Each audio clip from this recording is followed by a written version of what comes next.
game in the end. How do you assess it? Just like that, really. They caused us a fair few problems. I think we came into this game, obviously, especially with the circumstances that Southampton are going through. They knew they were going to come out fighting, and we had to be ready for that. And I feel like for a team that we put out there today, some of us haven't played much this season. We had really young lads as well, and I think we fought as a team, and thankfully we can come away with the win. Tyler was one of those young lads in the team as well. You must have been really pleased with the way the team started there and got control early on. Yeah, definitely. I think it was a tough test for us. A lot of the young lads coming in, Shape making his debut. It was lovely for everyone. So obviously it's tough. It's tough staying ready and staying ready to play. But I think everyone that played today was ready, and I think the gaffer chose a different side, and it was tough for us at the start. And I think we gained control very early on, which gave us a lot of confidence, and especially myself. So yeah, absolutely. And those 2 goals that you got early on seemed to put you in a really good place, Harvey. Were you surprised at the way Southampton did come back at you? I wouldn't say surprised, to be honest, because if you look at the Premier League game, they cause us problems as well. Southampton are a side full of confidence, and they're not scared to play out from the back and take risks, and it's credit to them. They caused us, as I said, problems today, and they have done before. But it was just about how we could deal with them problems as a team, and the pressure that they're putting on. Making sure we stand strong and defend as well as we can, and despite conceding 1 goal, I felt like we've done that very well. Tyler, is that part of the learning process when you get put under so much pressure like that? Is it something you can really take something from? Yeah, definitely. I think playing at this club with these fans, it gives you so much confidence, and especially even when you're down, you feel like you're going to come back in the game straight away because of the energy that they give us and the energy that we all have as a team, and it was a good fight from us, and I think right to the end, people playing different positions, so it was tough for us, but it was really good for us, and we're very thankful to the fans for the energy they give us. Well done. You through to the last 4, but it's Harvey who gets the Carabao Cup Player of the Match. Will you do the honours, Tyler? Well, of course we will. Appreciate it. Thank you. No worries about that. Well done, lads. Thank you. Appreciate it. Thank you. Just stay there 1 sec for a photo. It was tough for them in that second half. Is that partly to be expected, given the youngsters in their lineup in that second half? Yeah, I think once that sort of momentum changes slightly, obviously Trent going off and McAllister a little bit later on, Joe Gomez as well. And then it is a big ask. I think at 2-0 it looked as though it was very comfortable and felt as though Liverpool were going to really stroll to an easy win. But once that tide turns, and it's great experience for those younger players to have to deal with that, different dynamic in the game. And I think overall, although they made hard work of it, they'd be really pleased to come away with that win. There's also a lot of credit that has to be given to Southampton, even in defeat, given recent events. Without a doubt, and I think, although they've lost this evening, I think that second half performance will give them really good spirit going into the weekend's game. Fulham away, I believe, which I think, the way that they defended tonight, there was a few moments where you thought they're puffing their chest. A few of the players were sort of getting the fans sort of G'd up a little bit. Those sorts of moments can't be underestimated. And like I said, although they lost, I think they can take a lot forward and a lot of belief. And there were some good performances, albeit Liverpool's side was significantly weakened. But they still had to play what was in front of them. Yeah, as Izzy says, that second half, the chests were puffed out defending, and they did put their bodies on the line. There were still those errors in the first half that certainly led to the first goal in particular. Yeah, again, listen, I think when you look at what's happened recently, it would have been very easy for them to go under, and this was a little bit indicative of what has been happening at Southampton. And again, there, Bednarek has to get a better contact on the ball. Alex McCarthy then slips as well, which makes it a simpler finish in the end for Nunez. Yeah, and Nunez does well. He makes the run first and foremost. Debatable, is he onside, offside? It's tight. There's no VAR, of course, like you mentioned at half-time. But this situation here, I don't think Nunez's first touch is brilliant. And I think he's lucky the way that it falls to him. But he's got the endeavour. He takes this touch here, almost goes away from him. But I think because McCarthy slipped here, as he's getting up, it gives Nunez the time to actually then get on the end of that touch. We can see that slip. Just there. Yeah, it's pivotal in that moment because Nunez is coming at him centrally and McCarthy's central. There's actually less of the goal for Nunez to aim at, but it gives him that slight angle, Nunez, to provide the finish in the bottom. Do you give Nunez some credit there? I know you're not a big fan of the first touch, but bearing in mind there is a school of thought that he's a much better finisher when he doesn't have time to think about it, and he was clean through there. Yeah, I certainly think so, and I think his first touch actually takes it away from him. You'd expect most forwards, in the Premier League, to take a cleaner first touch at this point.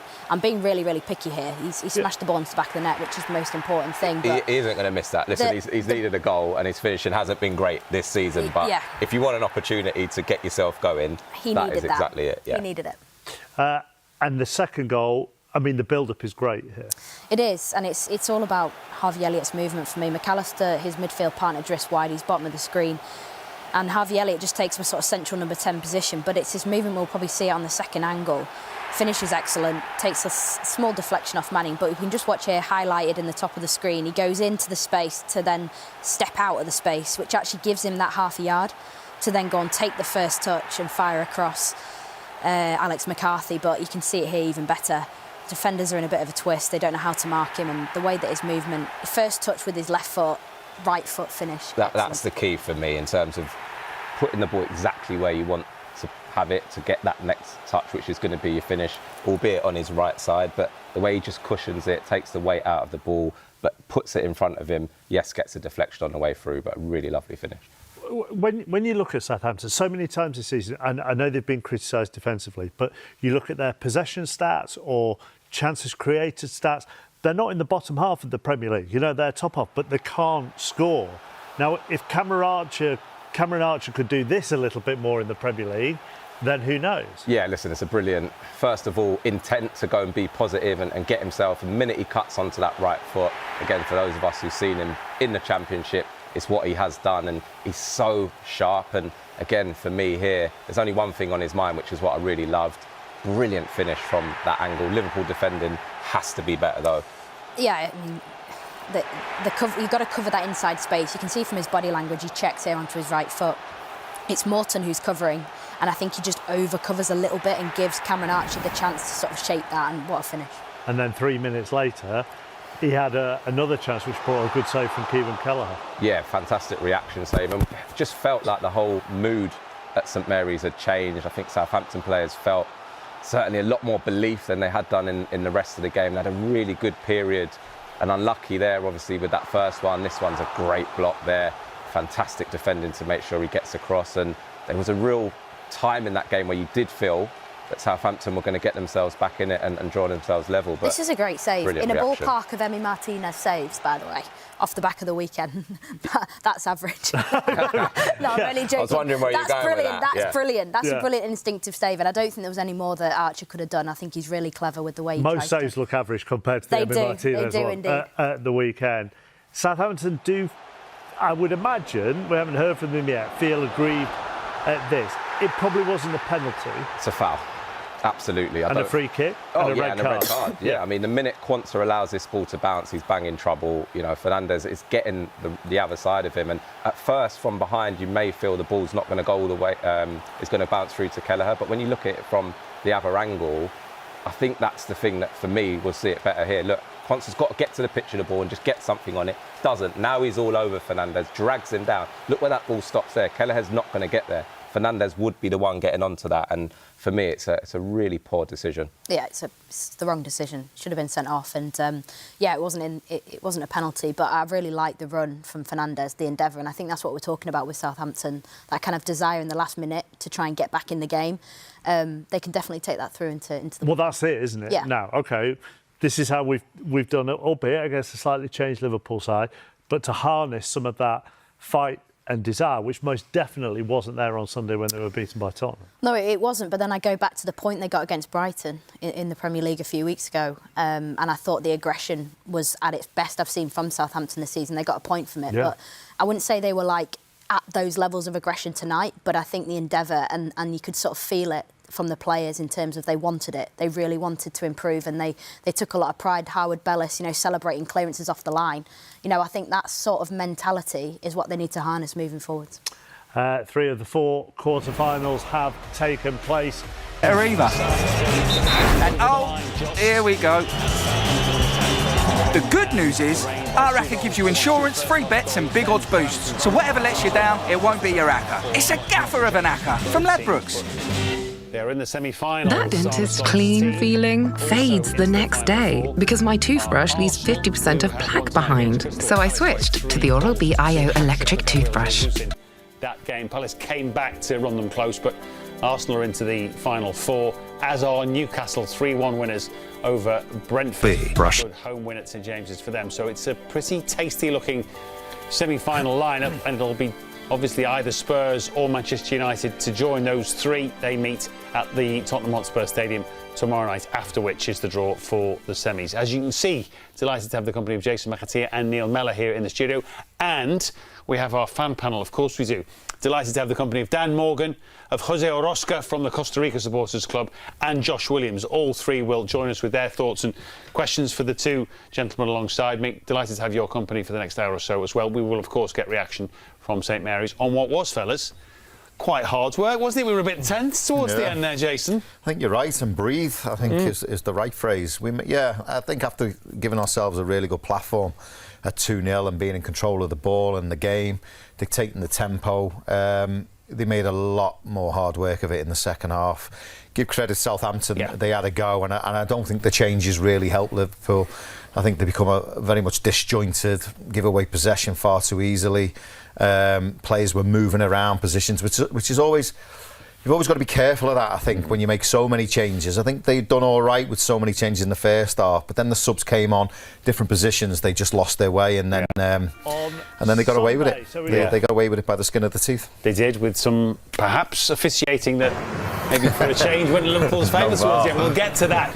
But I think goals change games, don't they, Neil? And that goal for Southampton, it didn't half inject life into them and the fans. Yeah, I mean, we've been in that situation 2-0. It felt comfortable. Liverpool were by far the better side. You just knew that if they were to get the next goal, the crowd would get back involved, the players would start to get up for it, and they'd have a go, and they did. You know, they came from nowhere, the goal that got them back into the game. And all of a sudden, the fans who've been absolutely so frustrated, so down all season, they thought, OK, we're having a go. You know, I've actually enjoyed watching Southampton tonight. The goalkeeper's kicking it long, they're cheering that, rather than trying to play out from the back. So there was a bit of a reaction in that sense. And they got involved, they had a game, they made it difficult for us. A couple of nervy moments. I think Kelleher deserves a mention on sort of the hour mark. It's 2-1, makes a big save. A minute later, Kwanzaa makes a big block. If it goes 2-2 then, you start thinking, could maybe Southampton have gone on and won it? Didn't create a lot second half. Think of Chiesa's big chance. That would have put the game to bed. But they always stayed in the game, Southampton. You're thinking they might get one more moment. And it came late on, that sort of 92nd, 93rd minute, when VAR would probably still be looking at it now, because we've got used to that. Thankfully, no VAR, which helped the game. But it could have had a big part to play in that incident. I mean, you played a number of positions. I don't know how often they switch you around within games from midfield to full-back or whatever it might have been, but obviously in Tyler Morton's case, that's what happened tonight. Endo started at centre-half and played some of the time in the middle of the park. Is that difficult for players within the 90 minutes? If it's not your most natural position, I mean, Trent, you look at Trent, he started off as a centre midfielder, went to the right, so when he drifts into that midfield area, he feels comfortable. I was the same, you know, I played in midfield for Bolton, came to Liverpool, played right back, more of a wing-back position, but then got comfortable with that, so if I had to go into midfield, it always felt comfortable. I don't think Tyler's plays right back, I don't think he's ever played it in the sense of that's his position, and he's made it his own. He's a centre midfielder, so to go out on that right-hand side was obviously alien to him, and I think he struggled a little bit, and plus Chiesa on the right-hand side, it took him, you know, a large part of that second half to actually implement or put himself about in the game. It was only the last 10 minutes he kind of came alive, and he struggled really, which is understandable. He's been out for a while, and you know, I just to touch on your point, the second half, I think it come a bit of a shock for Liverpool that Southampton went against their philosophy. Really, they made it more physical, and I don't know whether the the manager Rusk has made a point of that at half-time by saying to his players, listen, they've got a few kids on the pitch, let's win them second ball, they're in a game, let's be a little bit physical with them, let's leave a little bit on them, we might get a bit of a just reward for it, and they did, and you know, it was a long 45 minutes or 50 minutes that second half, wasn't it? There'll be players for Liverpool coming off knowing they've been in a battle there. I imagine though, as long as you come out on the right side of it, it's a good feeling, isn't it? It's a relief, but it's also like, okay, we've got through that storm. I think the massive positive is we've got through, and you think about the key players who've not been involved tonight. You know, you look look at goalkeeper Alisson's not played tonight, Van Dijk's not played, Salah's not played, Diaz hasn't played, so there's going to be a little bit of freshness out of a big game at the weekend. So the lads have done great, and it's difficult because some of the lads who've played tonight, they haven't got that rhythm, they haven't got that sort of the consistency in the performance, so it's harder to get going, and they did extremely well to get through. It's never going to be easy, even at 2-0 you're thinking there's going to be some kind of a reaction. You felt they needed another one, yeah, just because.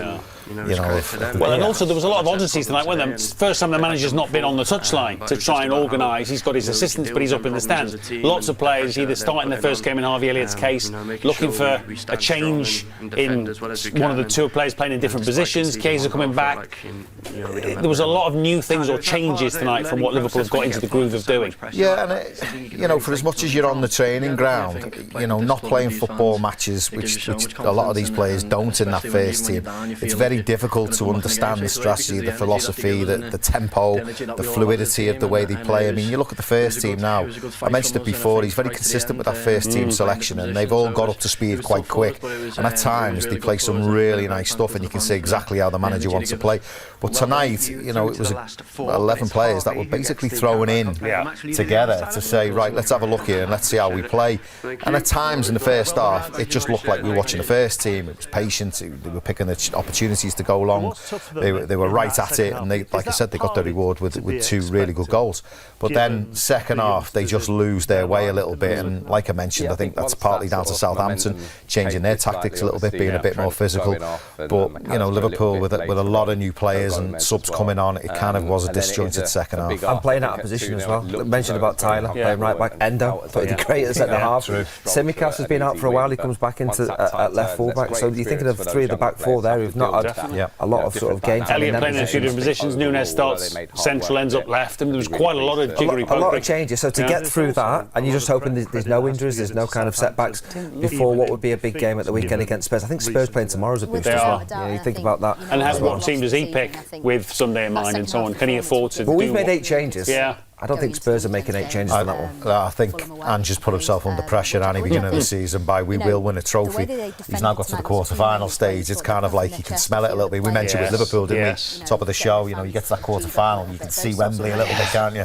He's going to want to win that game. There's usually a championship team left, isn't it? Yeah, big teams, aren't they? But Amorim, obviously, he wants to win something to get the fans on side, to get, his team moving in the right direction. He'll want it as well. That's a big game that tomorrow. It is. Nice to be in the semi-finals watching on with interest, isn't it? Let's, as promised, bring in our 3-man fan panel to get their first thoughts.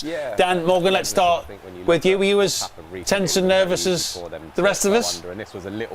I think when you get to that level of Liverpool squad players on the pitch, come the end of the game, if the game gets away from you, there's just a little bit of a lack of control.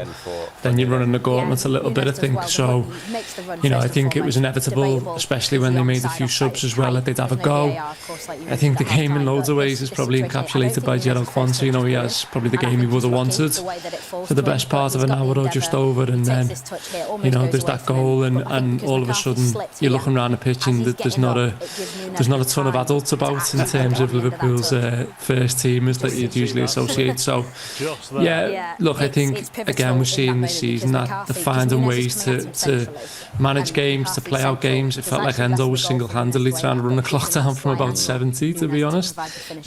So it's another good sign for us. It's 3 games away from another trophy, so I think it's good the players got minutes, and I think for the collective, the squad who've travelled down there, it's great for them as well. Lest we forget, the kids won this competition for Liverpool last season, so the kids can be more than all right. Jose Orozco from Costa Rica, how did it look from over there?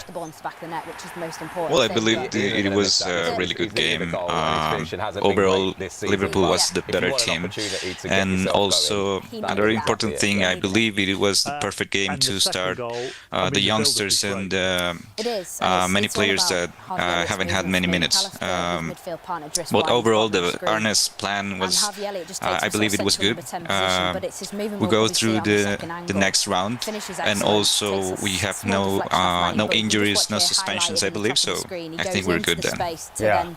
Josh Williams, if I can come to you, I know you obviously, as part of your following of the team and doing of your job, you look at the data. The heat maps and the touch maps will be a bit confusing tonight, won't they, with players playing all over the shop? Yeah, it was a mad one, wasn't it? I think formation-wise, you're dealing in telephone numbers, I think, for this one. You know, players just drifting everywhere, and I suppose Endo, if you want to get all tactical about it, a little bit Pep Guardiola about it, I think Endo was a bit of a false centre-back at times, wasn't he?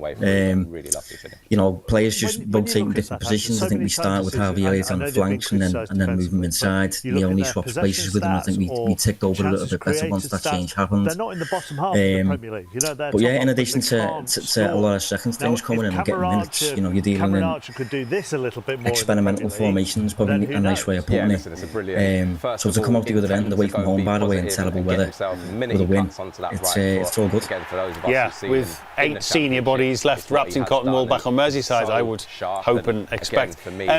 Dan, important, I would have thought, for Darwin Nunez, wasn't it? Got a nice bounce of the ball and a goalkeeper that fell over just to make sure he could score on this occasion. Yeah, you've got to cover that. Yeah, it was quite telling that our goalie came out to deal with the situation. Their goalie ran back and then fell over. But you know, he's better than a level player, so you know, there's that. But no, yeah, look, it's big for him. I think he's done a lot of work for the team, a lot of selfless work. So I think that has to come with goals if you're wearing number 9 for Liverpool. At the end of the day, you know, it just has to be backed up with goals, and he'll be tired after that tonight. I'm not sure he'll be in the side Sunday from the beginning. I think he's put a lot of running in there. I think there's probably a few minutes more in his legs than maybe they would have liked if they'd have had everyone fit. But he's done a job for the team, and there'll be games for him again. And you know, he's just got to hope that he keeps finding his way in front of goal and just keeps being patient, because you're not getting a ton of chances in that 9 position at the minute for Liverpool. You know, the chances are coming from the wide forwards a lot of the time. So it's proven again tonight that the important thing for Darwin is he's got a chance and he's taken it well. It probably wasn't. Jose, give us a view from, if not South America, Central America. What's the view of Darwin from your part of the world? Ball to bounce, he's banging trouble. Well, we actually have a lot of faith in Darwin. From behind, you may feel the ball's not going to go all the way. A lot of people is criticizing him because he often misses a lot of chances, but he also you have to also look at the whole game from him, right?